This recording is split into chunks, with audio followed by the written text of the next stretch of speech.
बार फिर से स्वागत है आप सभी का मेरे चैनल रश्मि सहरावत पर। अक्सर माना तो ये जाता है कि जो जितना एडजस्टिंग होता है वो उतना ही ज्यादा अप्रिशिएट किया जाता है। पर क्या आप जानते हैं कि जरूरत से ज्यादा एडजस्टिंग नेचर होना कभी कभी जानलेवा भी हो सकता है। आइए जानते हैं कैसे। जानने के लिए आखिर तक मेरे साथ वीडियो में बने रहिए।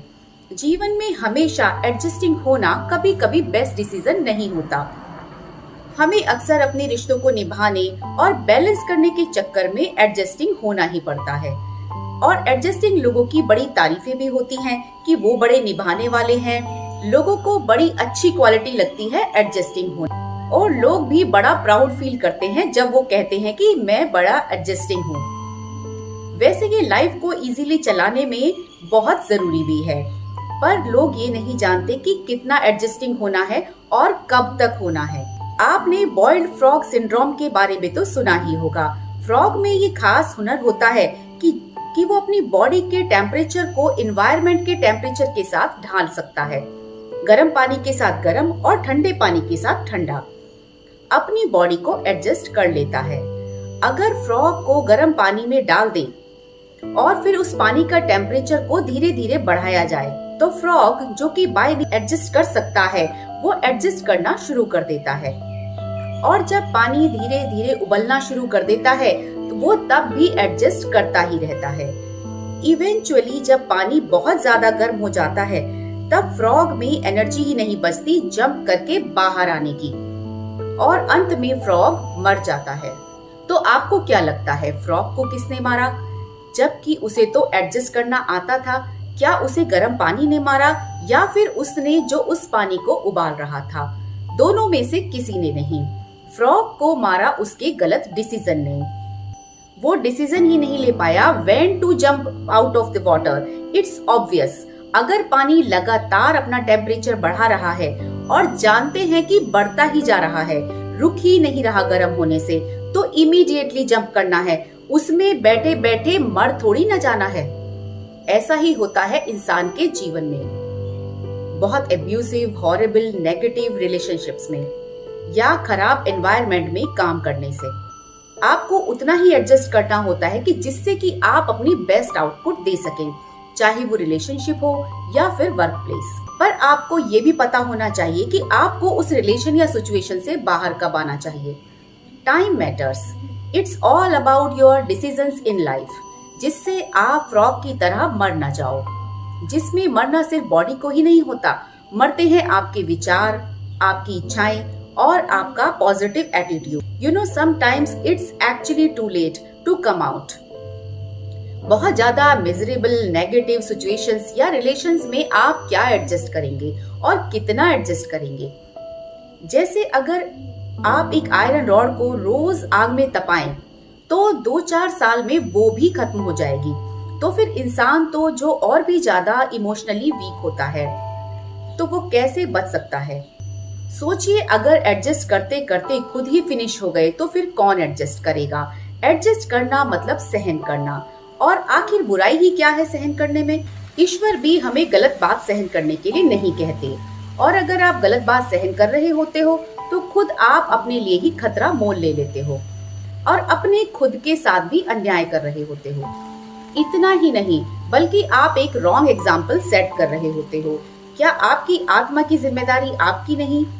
क्या आप अपनी आत्मा में गलत संस्कार और रॉन्ग मेमोरीज नहीं डाल रहे हो? जब आप खुद अपने लिए खड़े नहीं हो सकते हो तो दूसरों के लिए क्या स्टैंड ले पाओगे? तो सबसे पहले तो अपनी खुद की सोल को गलत संस्कारों और एक्सप्लॉइट होने से बचाना बहुत जरूरी है। अगर आप खुद मजबूत रहोगे तभी दूसरों के प्रति भी अपनी जिम्मेदारी उठा पाओगे। तो क्या आप कुछ भी एडजस्ट या सहन ना करें? सहन क्या करना है? किसी की कोई आदत या संस्कार हो तो उसके साथ हमें एडजस्ट करना है।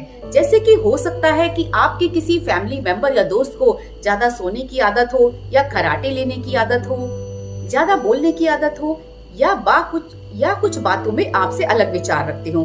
तो ऐसे में हमें उनसे कन्फ्रंट करने की कोई जरूरत नहीं, बल्कि एज ए गुड कंपेनियन उनको गाइड करते हुए आगे बढ़े विदाउट डिस्टर्बिंग द रिलेशन। उनके पर्सनल स्पेस में घुसने के बजाय एडजस्ट करें। ये लॉन्ग लास्टिंग रिलेशंस के लिए बहुत जरूरी है। बदल भी आप किसी को प्यार से ही सकते हो, बाय फोर्स नहीं। उनको रेस्पेक्ट के साथ ये बात समझने का मौका देना चाहिए कि आप उनकी किसी पर्टिकुलर आदत से नाखुश हैं, भले ही इसमें कितना भी टाइम ले, क्योंकि अल्टीमेट गोल तो रिश्ते को बचाना ही होता है। पर वो कौन सी बातें हैं जो आपको सहन नहीं करनी, बल्कि उनका डट कर पूरा करेज के साथ विरोध करना है। किसी की कोई आदत या बिहेवियर या बातें जो हमारा नुकसान कर रही होती हैं, तो उनका हमें सामना करना बहुत जरूरी है। पर उसका सामना करने के बजाय भले ही मजबूरी में ही सही या सोशल प्रेशर के कारण हम उसे सहन करने लगते हैं, तो हम इनडायरेक्टली बुराई को बढ़ाने में अपना सहयोग दे रहे होते हैं। एक्चुअली ह्यूमन बिहेवियर बड़ा कॉम्प्लिकेटेड है। अक्सर लोगों की जो छोटी मोटी बातें होती हैं, हम उनको कन्फ्रंट करने लगते हैं, जहां पर एक्चुअली में एडजस्ट करना चाहिए था। लाइक तुमने ये क्यों खाया, तुमने ये क्यों पहना, ये क्यों किया, ये मुझे पसंद नहीं है वगैरह। कन्फ्रंट सिर्फ उन्हीं बातों का होना चाहिए कि जिससे हमारा या समाज का नुकसान हो रहा हो, पर हम इसका उल्टा करते हैं। जहां हमें कन्फ्रंट करना होता है, वहां हम एडजस्ट कर लेते हैं, क्योंकि सामने वाला हमसे ताकतवर होता है। जैसे जब लोग किसी 5 स्टार होटल में जाते हैं, तो वहां पर वेटर से भी बड़े तमीज से बात करते हैं, क्योंकि वो एक बड़े होटल का एम्प्लॉय है और साथ में सूटेड बूटेड विद टाई। पर ढाबे पर जाते समय इन्हीं लोगों की भाषा बदल जाती है।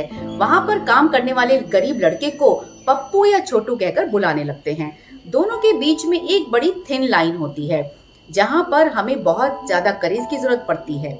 जहां सामना करना है, अगर हम वहां पर नहीं करते हैं, तो अंदर ही अंदर हमारी सोल की पावर वीक होने लगती है और हम डरपोक होकर सेल्फ कॉन्फिडेंस भी लूज करने लगते हैं। और लाइफ में कुछ अच्छा और मीनिंगफुल करने का भी यही मतलब होता है। वीडियो अच्छी लगी हो तो लाइक, शेयर और सब्सक्राइब जरूर करें, साथ में बेल आइकन को भी जरूर दबाएं। मिलते हैं नेक्स्ट वीडियो में ऐसी ही किसी नई डीप और इंटेंस टॉपिक के साथ। टिल देन एडजस्ट करो बस उतना, सह सको प्रेशर जितना। नमस्कार।